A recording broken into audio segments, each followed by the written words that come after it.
આજે આપણે બનાવીશું પ્રોટીનથી ભરપૂર એવા મગની દાળના પીઝા। આજની મારી રેસીપી તમને જરૂરથી ગમશે। બાળકોને લંચમાં કે ટિફિન બોક્સમાં તમે ભરી શકો છો। હા, પીઝા બાળકોને બ્રેકફાસ્ટમાં પણ આપી શકો છો। બાળકોને પૂરા દિવસની એનર્જી મળી રહે છે। તો મિત્રો, આજનો મારો વિડીયો તમને ગમે તો મારી ચેનલને લાઇક, શેર ને સબસ્ક્રાઈબ કરવાનું ભૂલશો નહીં।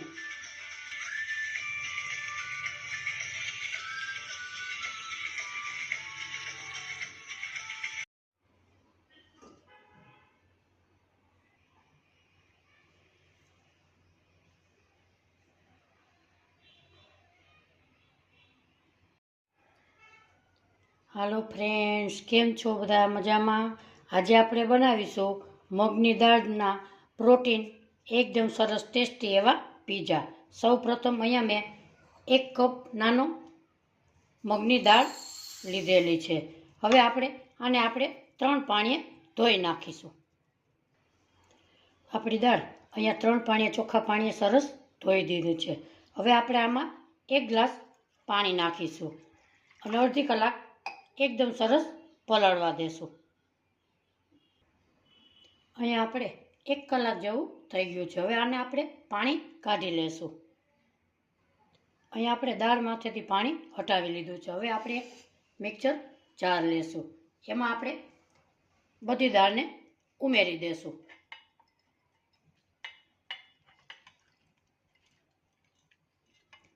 અહીંયા આપણે બધી દાળ મિક્સર જારમાં ઉમેરી દીધી છે। હવે એમાં નાખીશું આપણે 1 લીલું મરચું।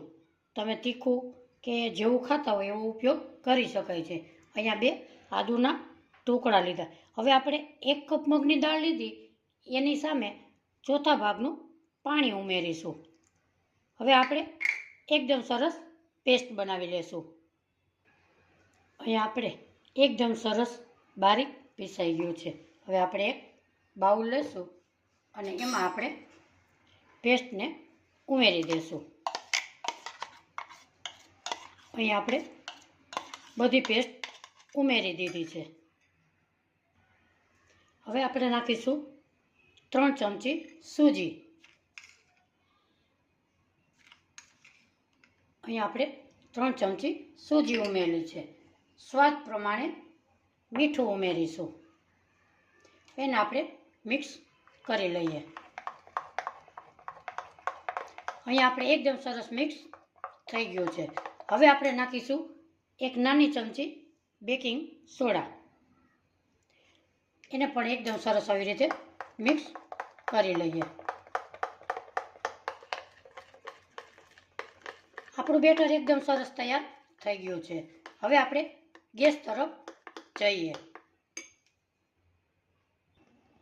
અહીંયા આપણે ગેસ ઉપર એક પેન મૂકીશું। એમાં આપણે બટર નાખીશું। બટરને આપણે મેલ્ટ થવા દેશું।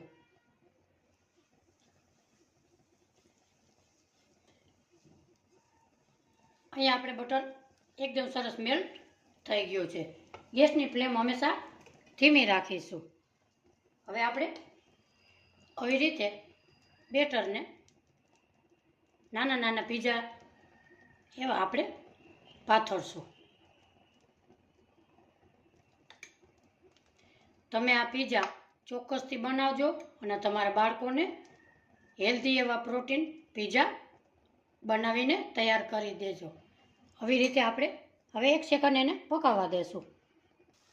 અહીં આપણે 1 સેકન્ડ થઈ ગઈ છે। હવે આપણે એને પલટાવી લેશું। બંનેને પલટાવી લેશું। અહીં આપણે પલટાવી લીધા છે। હવે ઉપર આપણે ટોમેટો કેચઅપ નાખીશું। ગેસની ફ્લેમ ધીમી જ રાખીશું।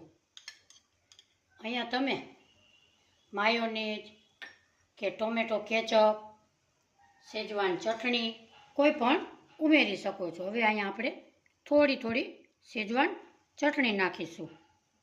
એને પણ આવી રીતે આપણે પાથરી લેશું। હવે આપણે નાખીશું ચીઝ। ગ્રેટ કરેલું ચીઝ ઉમેરીશું।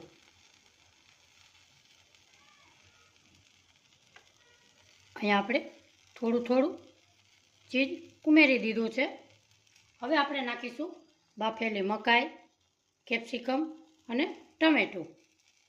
અહીંયા આપણે એને પણ થોડા થોડા નાખી દઈશું.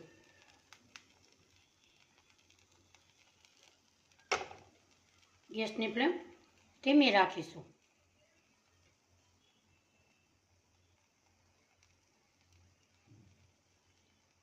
હવે આપણે નાખીશું કેપ્સિકમ.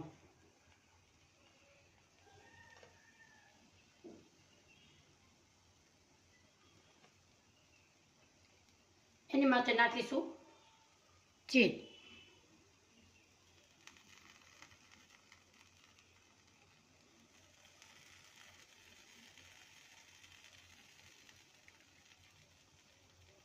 હવે આપણે નાખીશું ઓરેગાનો.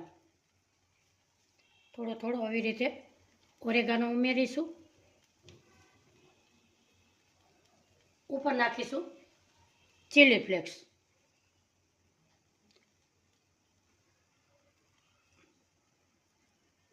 હવે આપણે 1 સેકન્ડ ઢાંકણ ઢાંકી દઈશું. અહીંયા આપણે 1 સેકન્ડ થઈ ગઈ છે. હવે આપણે ઢાંકણને હટાવી લેશું. વાવ, આપણા પીઝા પ્રોટીનથી ભરપૂર એવા આપણા પીઝા બનીને તૈયાર થઈ ગયા છે. જોતાં જ ખાવાનું મન થઈ જાય એવા આપણા પીઝા બન્યા છે. હવે આપણે એક પ્લેટમાં કાઢી લેશું.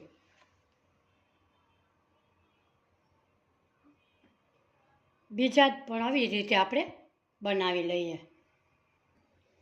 આપણે બીજા પણ પીઝા જોશું.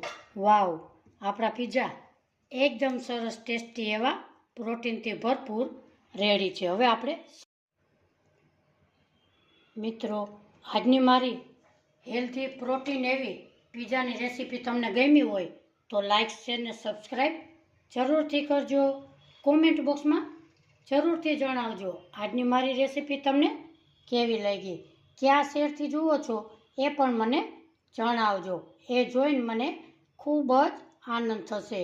ફરી મળીશું એક નવી રેસીપી સાથે. ત્યાં સુધી બધાને મારા જય શ્રી કૃષ્ણ.